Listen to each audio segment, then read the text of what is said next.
Good morning guys. Kasi naisip sana namin magsimula na kami mag-vlog eh. Kasi marami ng tao ngayon nagba-vlog, yung mayaman na. Baka sa vlog na lang talaga ang ikagiginhawa ng maraming tao ngayon.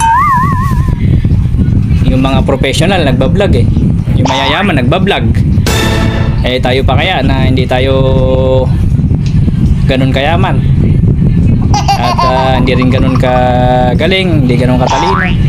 Mag-vlog na rin tayo, kaya nga lang hindi namin alam kung paano mag-vlog eh. Paano magsimula.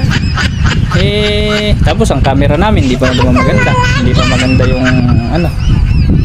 At hindi naman din tayo ganun ka-pogi. Pero sakto lang, pero okay na ba yan guys? Hindi kasi namin alam kung ano. Pang reels na ba to guys? Tingnan ko kung paano mag-vlog sa susunod.